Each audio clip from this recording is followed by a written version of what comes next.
I can't hear you. I can't hear you, Stephen. Can you hear me now? You can. Yes. I'm good. For the benefit of anyone who missed that, I'm just gonna explain a little bit about the show again. If you missed me at the beginning, so the purpose of the show is to explain more and give insight to the short list of finalists who are up for the NORA awards this year. Giving that peek behind the curtains, letting people understand what goes into building a recruitment website that becomes award worthy. So my very, very special guests today are Anna and Adam Smith from Beyond the Book. Good morning. How are you today? All good, thank you. Really good, thank you. Fantastic, that's Thanks good to for hear. having us. Later, we're going to be bringing on Matt Coomber from Volcanic, and Volcanic have obviously been the developers behind putting your vision into effect online. And with Matt, we'll get into how they go about working with companies like yourself to build sites like yours. But before we do that, can I ask Anna, first of all, can you give me a bit of a background as to Beyond the Book, the evolution of the company and the purpose that you have for Beyond the Book? Yeah, sure thing. So we set up Beyond the Book in 2009. So I think that means that we're in our 12th year now. Mm-hmm. So my background was actually working in the creative and marketing industry itself for a number of years. Met Sally, and she'd worked in recruitment for a number of years.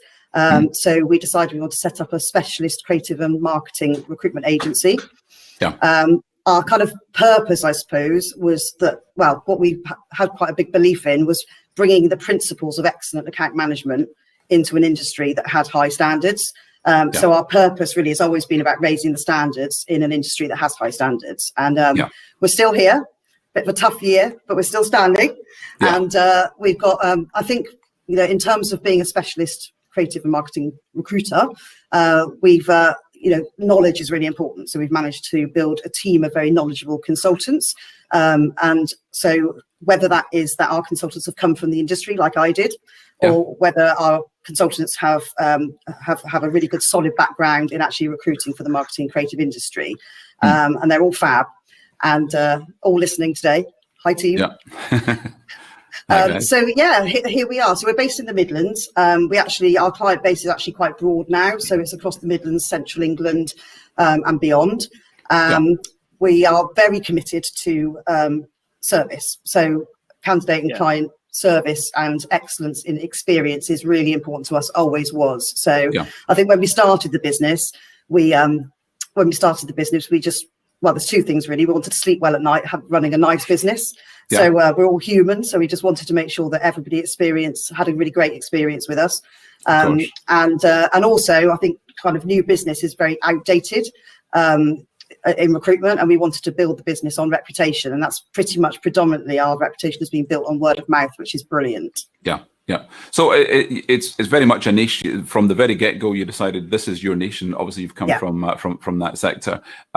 I have to ask, where did the name come from, and is that particularly people in the industry would relate to the name Beyond the Book? Yeah, it's a question often asked. Where did it come from? I think that it was starting with the whole beyond thing. How do we go beyond? So beyond was always like the key word in there. And actually, when we first started the business, we were providing freelance only at the time before we ventured into permanent recruitment, and kind of it's all about being a little bit more than a little black book of names, really getting to know people really well. So we're playing around with it. We have Book and Beyond the Book. Also, I think people do read into it that obviously another word for portfolio is a book. And obviously we're in the creative industry, so it kind of works with that as well. But it's got some nice bounce to it, we think. We like it. Yeah. And coming from the creative industry yourself, and obviously recruiting in that sector, then you want everything that you do as a company to be relatable to your client base and your candidate base. So the entire company's been built around addressing this industry sector. It's not just this is a recruitment company, let's decide to do accountants or engineers. You're immersed in the sector that you're in. Yeah, absolutely. So in terms of the evolution, when was the company founded? 2009, April 2009. Yeah, fantastic. And in that time, you say you've got you clients in the creative industries, but that goes beyond the UK. Not beyond the UK, no, Okay. but we're based in the Midlands, and we were very much Midlands, and then it kind of grew out to all the counties in central England. And we've actually also started this year with a few clients coming to us from London, which is fabulous. So, and obviously post-lockdown, your geography can be a little bit wider anyway. Yeah. So can I ask how, in the sector that you're in, how important is it that the candidates are your prime concern when you're thinking about how do we deliver a service to clients and candidates? Where's the focus for candidates there? Well, it's just, it has to be, I mean, the whole industry recruitment is about talented people and finding talented people, you know, their next great move. And so I don't think it's any different than any other kind of sector, but it's, the focus was there from the start because we wanted to work with people. It's always been really important that we know what we're talking about. So when people come and work for us, they understand a lot of the time they've either come from a really good chunk in recruitment within this sector, or they've just come straight from that sector.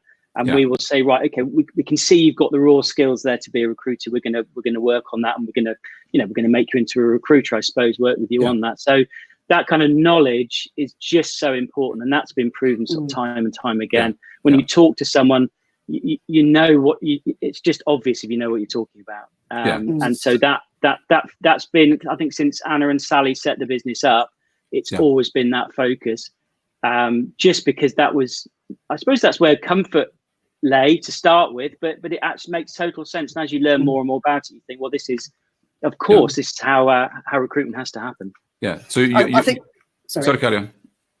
I was going to say that, you know, when you go back sort of 12 years and even further in the recruitment agents in the recruitment world, there was a lot of generalist recruiters, and then you saw a shift into sort of specialist recruitment, and the proposition has to be, we know what we're talking about. And actually over the years, the marketplace has become so cluttered and busy and messy, and you have to stand out. And the way to stand out is to align yourself in terms of, you know, what you talk about and what you look like with the industry that you're in. Hence the website being really important in terms of its design principles and everything. But candidates, they're being approached through multiple channels.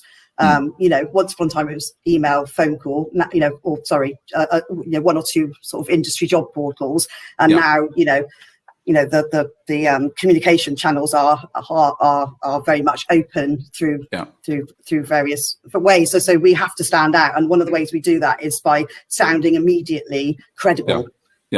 So every touch point we have to demonstrate our credibility, and on the website is just one part of that. Okay, so sorry.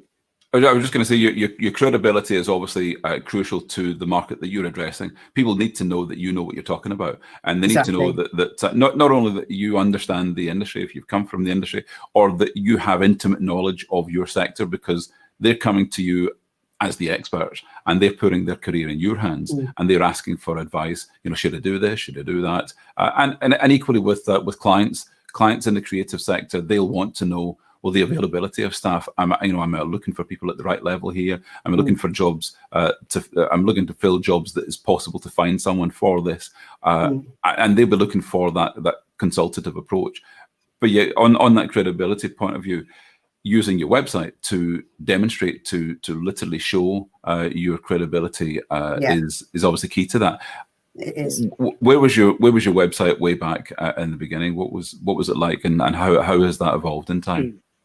Well, I think this latest website, which is powered by Volcanic, is our third, I think. So it really, stage 1 and 2 were always very much brochure sites. So our website always did very well in terms of being fairly creative and having good design principles, and our tone of voice and what we've said and everything has always been really great. But where it was lacking is really had a pretty poor jobs page, for example, and we recognized that actually from a user experience perspective, if you wanted to get from A to B quite quickly on our website, it was pretty difficult.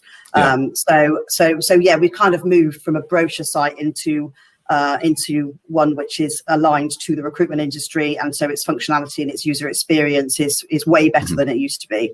Perfect. So sorry, Adam, I cut you off a bit there. I think I was going to say exactly the same thing. Perfect. Yeah, the evolution of websites, it's often the case that your first website, you get it done because you have to have a website, and you don't know what you want from a site until you experience the one that you have, and you realize it doesn't do this or it doesn't do that, or there's a thing that we put on there that we thought would be used all the time, but it's just not. So you evolve and you realize the things that should be on your must-have list. Yeah. So if I can at this point, I'm going to bring in Matt Cumber. Matt, I'll just double check that Matt's there. Matt, can you hear and see us okay? Yeah, loud and clear. Yeah. Excellent. So what I wanted to get onto there was the approach between Volcanic and Beyond the Book in terms of how does this thing happen in the first place? Who contacted who, Anna or Matt? Did you find Volcanic, and how did you get into the process in the beginning? We were trying to remember that, weren't we, Ed?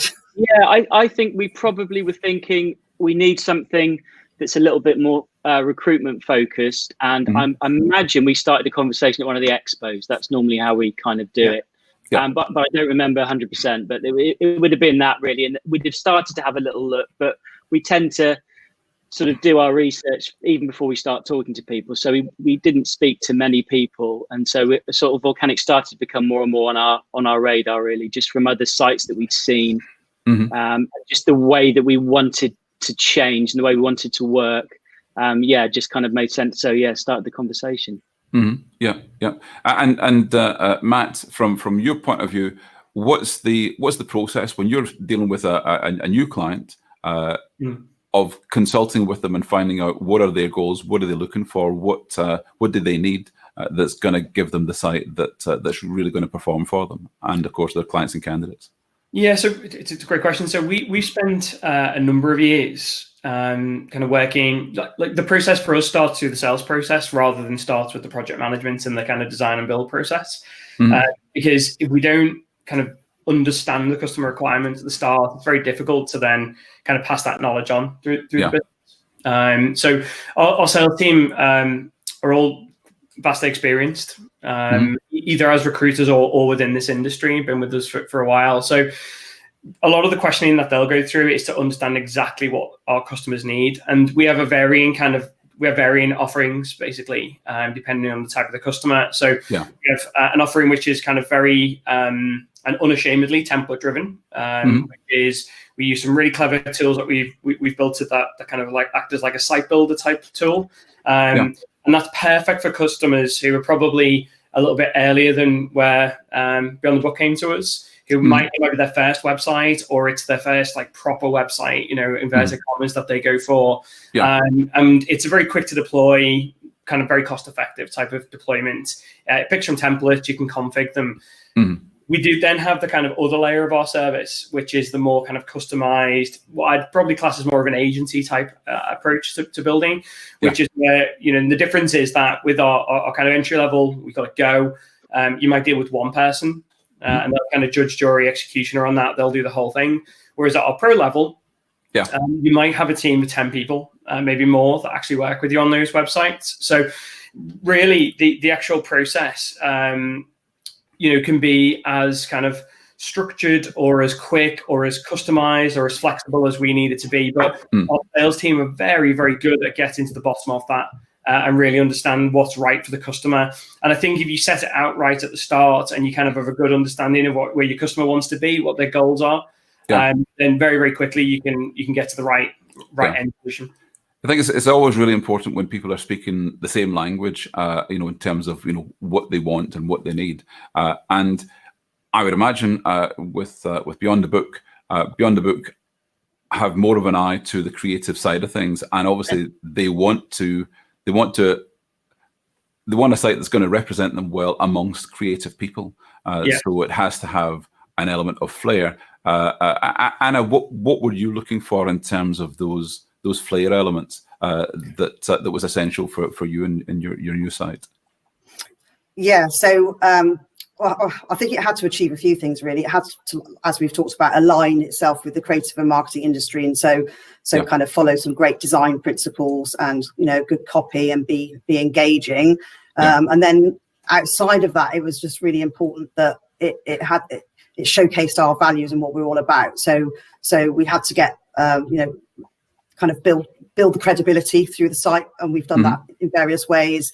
It had to demonstrate our commitment to service, and it does that in various ways. And it also had to cater, well, at a basic level, it has to do the job it needs to do. And so when people hit the site, it has to sort of manage expectations. You know, if someone is just looking for jobs or just looking for a little bit more information about us, but equally, we wanted to go beyond and make sure there was, you know, we're kind of putting more in there to showcase what we are all about in terms of knowledge and excellence in servicing and experience, really. Yeah. So we were a bit painful. I don't know whether Tor has mentioned that, Matt. We were meant to go live in January. We went live in July after about 100 raised tickets and revisions.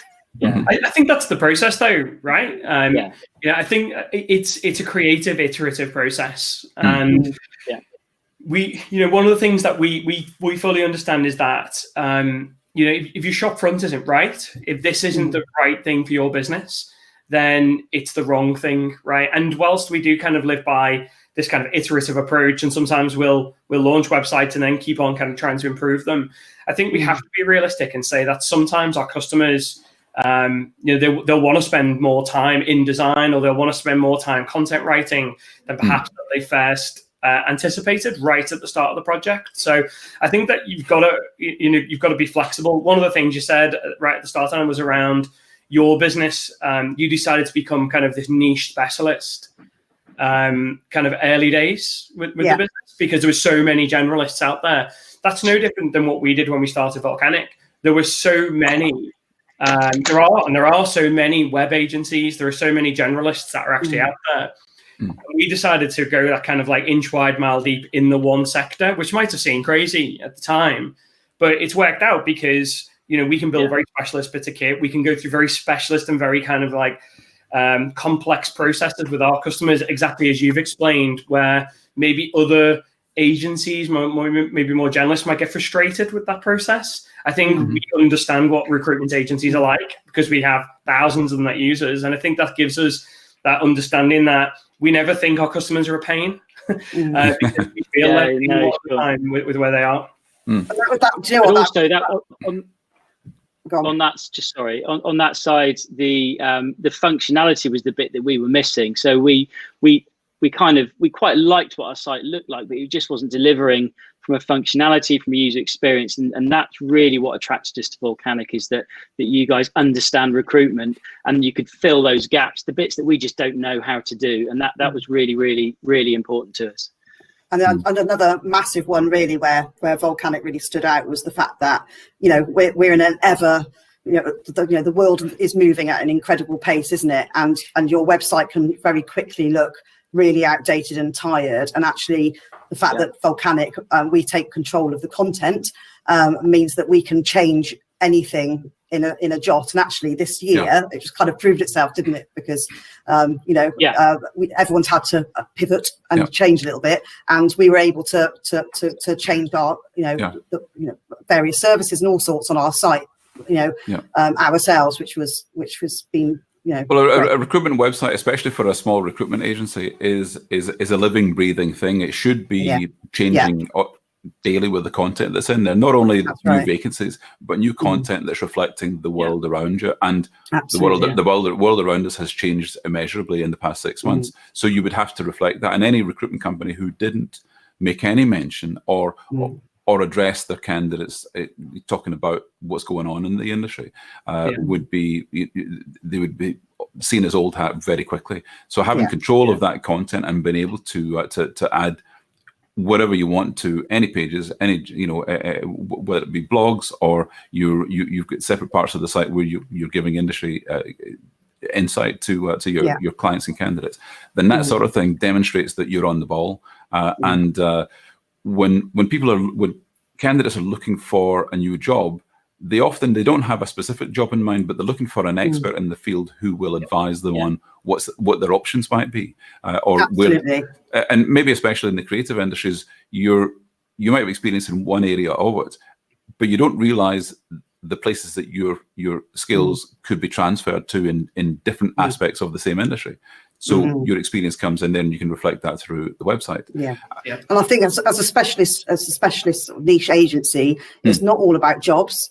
You know, we're specialists in knowing the people that are in demand and who is good in the creative marketing industry. So we proactively attract or want to attract candidates, and so our site can't just be about jobs. In fact, I think we've got a little bit on there which says that, you know, we don't even put all our jobs up there because going back to experience, we don't want candidates going there seeing a live role, but actually we already know people, we've already put people forward, and you know, and that's a disappointing candidate experience. So what we say is, you know, we want to get to know you whether we've got a job on the table or not, so that we can deliver. That's really important.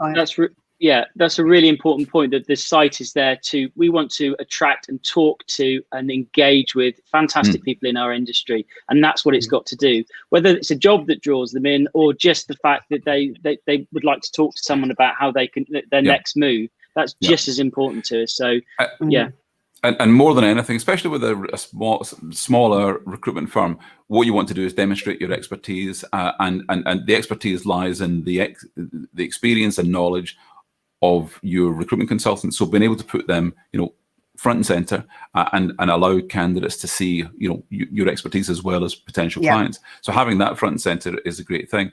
What I'd like to do, if you don't mind, I'm going to show something on your website just now. If I could just, because there's a particular aspect of recruitment websites that I love to see. Now tell me if you can see my. Okay, you can see my screen now. So if I first of all, if I go to the Meet the Team page, obviously you've got all the typical you know, candidates, jobs, insights, Talent Hub, and I'll go back to those in a second. But when candidates are looking for a particular recruiter, then going to each of the recruiters here. If I went to, I was looking at Emma there. So if I look at Emma's or the dog, but if I look to Emma's profile, not only have we got the background of, you know, Emma's experience, but we've also got the vacancies that Emma's working on, and that is a great pointer to, these are the types of jobs that Emma's involved in right now. So if I click on this, it goes into the vacancies. So there are various routes to the vacancy. I could search for jobs and land on this page, or I could search for the recruiter and come to this vacancy.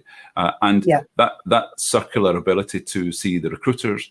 And again, if I've searched for the job and come to this, then I can go to Emma's profile. So that is a really simple thing to do, but it means that the jobs and the recruiters are synonymous with each other, and the expertise of the recruiter helps to sell not only beyond the book, but the service and the clients to candidates, and it engages them all the more so. And again, I have to mention, so one of the things that obviously is very striking straight away, when you come to the homepage, you've got these faces which are looking directly in the eye of the viewer. And you know, that video going on, it's engaging, it's different, it stands out straight away, and just in terms of the look and feel of it. And I know it does the same on mobile and tablets, which is obviously vital, because of course we know that more than half of your visitors are going to be coming on smaller devices, so it's really important. Now, we were going to. You'd mentioned the insights and advice in the Talent Hub. So in those, what you're able to do here, and this is effectively kind of a blog section, but what you've got is an archive of huge amounts of information on the industry, information on the sector that people can be going into. And as you say, some people come to a site, they might go straight to the job, search for the job and apply, but other people, they want to meander through the site, they want to learn, they want to absorb information, because when people look for a job, they might not do it every 5 minutes. So they need to find out more about the industry, but in doing so, they're finding out more about beyond the book. And when you go to the Talent Hub, then again, you're able to see, you know, what's available, and the ability to filter all of that in a really intuitive way is a perfect thing to do. Is there any aspect of the site that you would want to draw attention to, Anna? Well, I think actually just mentioning the talent hub there, which is a new thing. In fact, actually, we came up with the idea of wanting to do this actually probably going back a couple of years ago. Yeah. Probably around the time when we started actually talking to Volcanic, and we thought actually let's not waste our money putting it on developing our current site that was, but wait for the Volcanic development phase, and then we'll put it on there. So we were very excited about it. So that the whole point of this is kind of serves two purposes really. Candidates can see that we're not just about a job, and that we want to go further and market our candidates to the outside world. So it was almost like opening our shop window. And for businesses out there who we want, from a client perspective, a prospective client, we want to show the types of people we represent. So these are all active candidates, but they're just a representation of the more people that we proactively attract behind the scenes. And so, if you're a client and you want to hire quickly, then we're proving the point that we're constantly having active candidates coming to us that be on the book. Equally, there's quite a lot of direct recruitment going on, especially this year, with people trying to save a bit of money.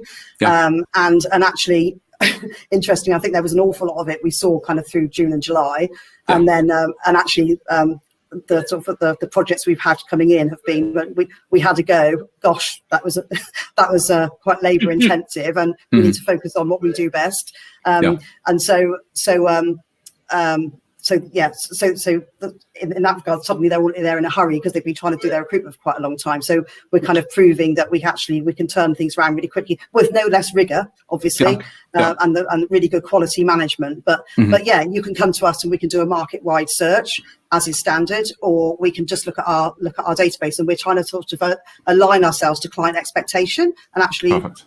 Yeah. One size doesn't fit all, actually, and this is like our kind of cleansing through the second half of lockdown was actually, do you know what? We've been in this business in our 12th year now, and actually we know all the possible problems which can happen in recruitment, and we know all the possible solutions, and actually, and so we actually can help clients recruit better themselves if they're committed to doing their own direct recruitment, as much as continuing to run campaigns for our clients as well. So we've kind of diversified, and in the section on our website up there, in the businesses section, you can see a range of what we offer now, and our fees are aligned to expectation. So fantastic. We're quite excited about that going forward. So I was going to say the talent hub thing is after something that we spoke about. That's a relatively new piece of functionality. And kind of the fast tracking of that was very much influenced by the kind of macro situation that we're in currently with COVID, where we realized just how much the market was starting to shift and how quickly it was shifting. It was seismic, and we needed to kind of adapt our roadmap very quickly to accommodate this. So whereas kind of the specking out of candidates wasn't something that necessarily was the number one criteria for recruiters that were speaking to us. Because, we can find, it was kind of, it's hard to find them, right? What we started to see was actually we need tools that really attract clients, and that often kind of capture for clients around that. So this talent hub is a way of kind of, having individual profiles that you can link to, or kind of mass pages where you can filter down is very much a direct response to the COVID situation. And we're already starting to see the uptake from, again, other forward-thinking companies that are thinking, do you know what? I don't want it to be like a job board where people can just search for candidates, but I do want it to be where we can put those candidates that we are representing. And I think that's what we on the book do really well here. It's clear that they are working on behalf of those candidates, not trying to make money out of them. And I think that's a really, really important differentiator with a tool like this, and how the company, how the recruitment agency actually works. Fantastic. I won't click through just now, but when people log in here on the technical side of things, what happens there? Where does that go, and how does that integrate with your ATS? Ad, do you want to talk about that? Yeah, absolutely. So when if we're working on it, it's a login for both candidates and us. So if we're logging in, we get to the back end.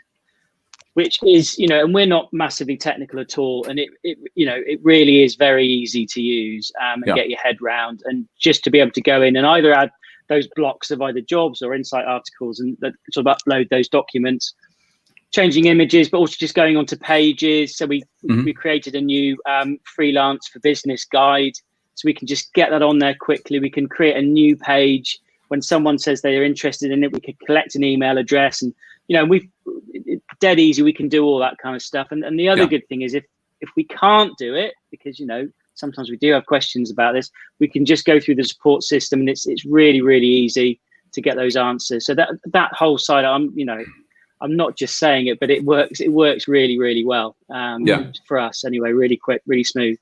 Fantastic. And then for candidates going in, they get they can log in and get job alerts, and so there's a whole little area for them as well. They can go in and sign up to be on the book.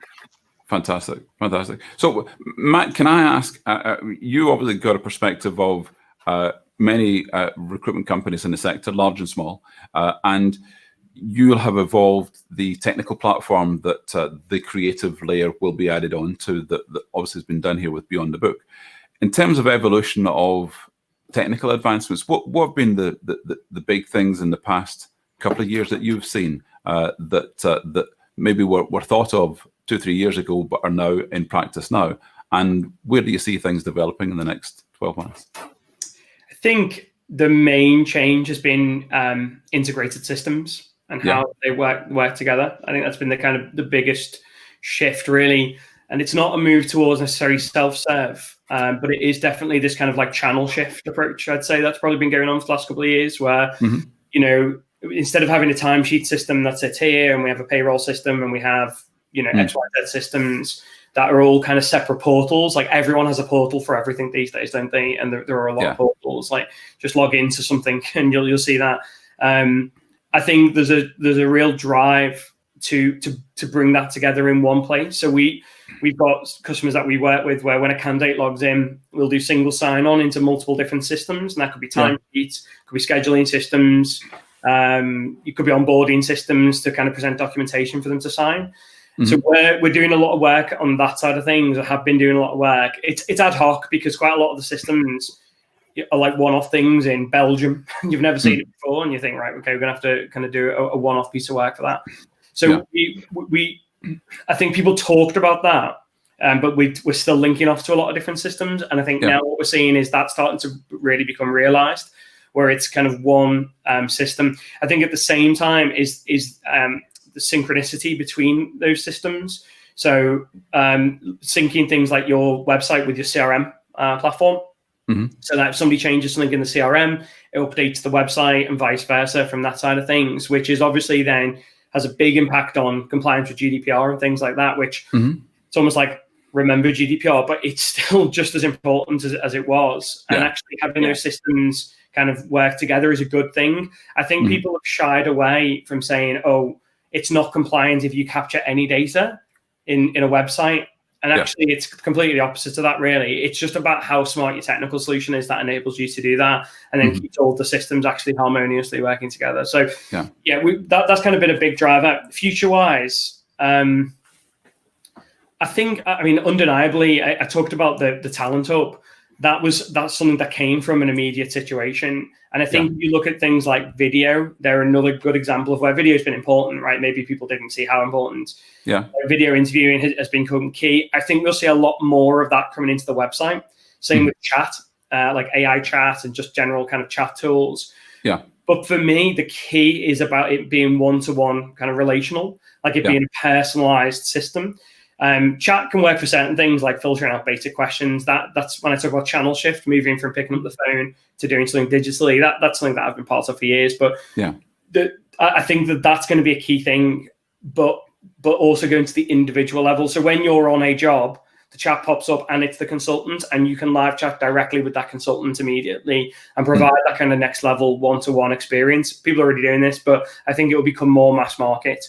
And as I say, integrating with some of those other systems, I think, bringing video into that equation quite quickly and kind of having that in one central place. I think that in the kind of next 6-12 months, you'll see a lot more of this type of stuff start to come about.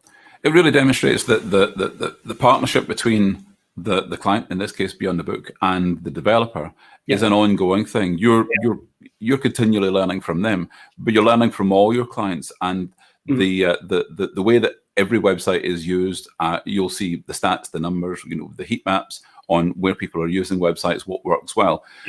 But you'll also, you can inform the clients of what you learn from elsewhere, without saying, X company did this and it worked great for them, but you'll have that built up stack of knowledge.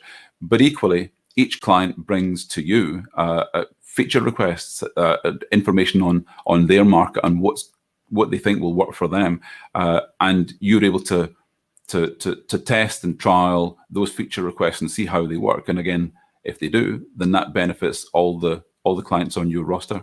Yeah, the most important thing to our business is our customers. Undeniably, they are front and center and always have been, of decisions that we make. And sometimes we make decisions that aren't popular with those customers, right? And sometimes we make decisions that are very popular with our customers. But ultimately, we're doing it for the kind of mass market and to help people. We get, to give you visibility of the scale, we get about, and Adam touched on this, about support system. We take about 4,000 requests every month through our support system. So it's a large amount of requests that come through that system. Triaged, managed, answered, SLA'd, all that kind of good stuff that sits around there. But we learn an awful lot from that. You talk about quantum call data. We get it all through the support system, right? And for all the customers we have, every one of them is unique. They all have different business challenges. They all have different problems, and they all have different ideas that they want to come with. And yet there are similarities between what all of them do, right? We're in an industry, ultimately, there's going to be some similarities. But every one of them has different ideas. So I think we're at the fortunate end of that, in that, and I've been fortunate enough to watch us from 0 customers all the way through to where we are, in that we're now at the kind of the front of a lot of data and a lot of requests. So that through support, through just speaking to customers, we have customer success, account management teams. We learn a lot about where the industry is and where it needs to go as well at the same time. So those account managers, I expect, are going to be vital, because you don't build a website and then leave it there. The website is, as we said, a living, breathing thing, and businesses are evolving all the time. So the account managers are going to be vital to not only maintain the relationship, but make sure that the product is always at its optimal level of service to your clients Beyond the Book, but their clients, candidates and employers. So I have to ask, Beyond the Book, how's your account management? Oh my God, we had Tor, and she was amazing. There's a I mean, we were quite high maintenance, and there was no problem that couldn't be solved. With good grace, and it meant that actually we were never nervous about saying, actually, can we do it again, and that going back to the talent hub again. What was interesting about that is obviously you can have bespoke templates and you can have templated templates, but actually that talent hub didn't really fit into any of that. And actually Tor was absolutely brilliant. She was like, well, we'll solve the problem. I mean, we were like, does it emulate the jobs page? Does it sit with that functionality? And that couldn't happen. And actually they built it for us based on the blog kind of set of templates. So it really was amazing. And it was probably a year-long project, actually, as it turned out. And nothing but great things to say. That's fantastic. No, absolutely. And then since Go Live, James has been fantastic as well. So this kind of swap over at Go Live, and then I can't remember what James's job title is, but he kind of looks after us now and just fire an email, and it's all great. All works really well. So that's a really important differentiator there, Adam. So James is customer success manager. So there's different layers to this. So Tor is one of the most experienced, if not the most experienced project managers in the industry, probably, and has probably launched 300, 400, 500 websites. So specifically in this industry, maybe more than that, in this industry, for some of the biggest companies in the world that she's actually done it with. She's not in isolation. That's kind of common, the vastly experienced project management team. But I like to think of them as almost Go Live managers as well, where it's their job to, you want to jump out the plane, you've got a parachute, everything's fine, but you just don't want to jump.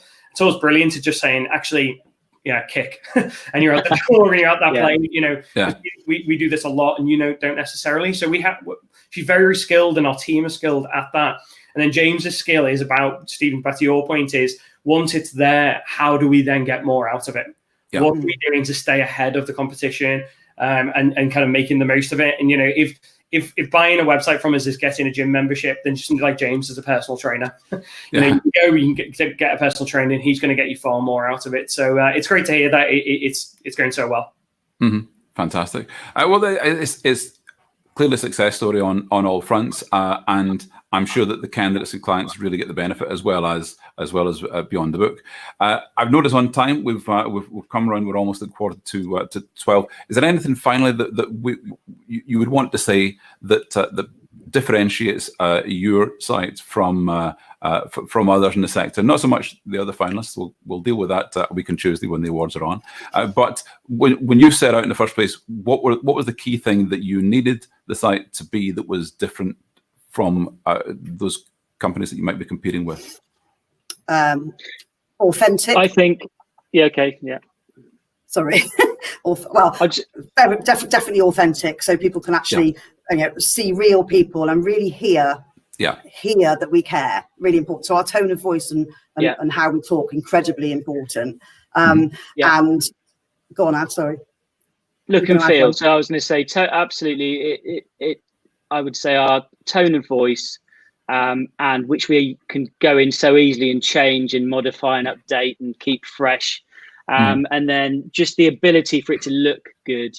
Now, we took a long time, which is why we took a while to get kicked out of the plane. But we took a while to get to that point. But we're so pleased with how it looks. And that, I think, also in our industry is so important, to immediately engage those really great, talented, creative people out there that we want to talk to.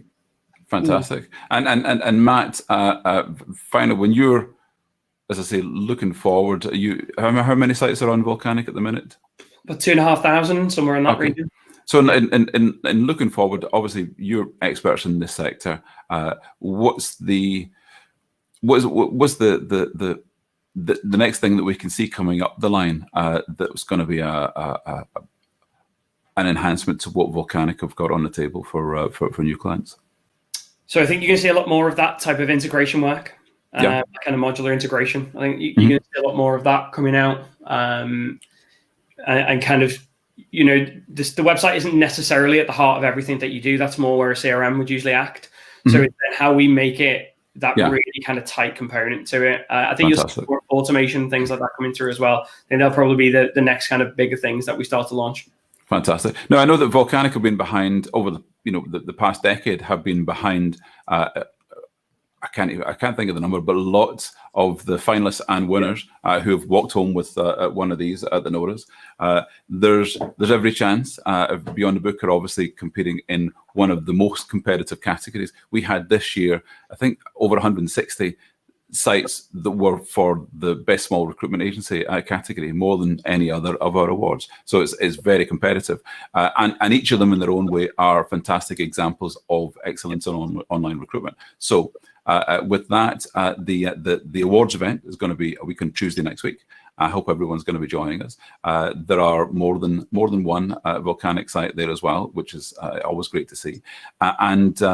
As I say, what we always want to tell people about the NORAs is that all of our finalists are phenomenal examples of the progress being made in excellence in online recruitment, and it reflects the continuing demands of candidates for more, for better service, for more information, so that they can make better informed decisions, not only about the jobs they apply for, but the industry that they're working in and how they can plot a career path, or at other times in their career when they're looking to switch from one thing to another. All that information goes into the melting pot and enables candidates to think about where they could be.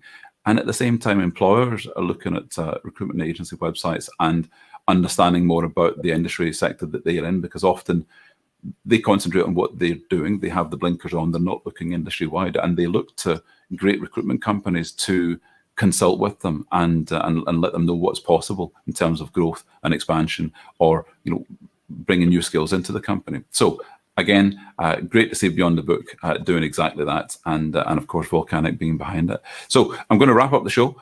Thank you very much for being our guest today. It's been a great show. Great to to get a peek, as I say, behind the curtains and understand more about what goes into building an award-worthy website. Our next show is going to be on Tuesday next week. I'm going to double check. I should really have checked before. I'm going to double check our guests on Tuesday next week. I believe are S1 Jobs. S1 Jobs have been multiple finalists and winners. I think they might have won, well, they've definitely won Best Regional Recruitment Website more than anyone else. So they're going to be a guest next Tuesday. They're part of a wider network of sites where SE1 Jobs is a finalist for Best Regional this year, which covers the Southeast. So that's going to be a great show. Everyone who's joined us today, thank you for joining us. Thanks for thank you very much. Commenting in the chat bar. Thank you. And everyone who's watching on replay, thanks again.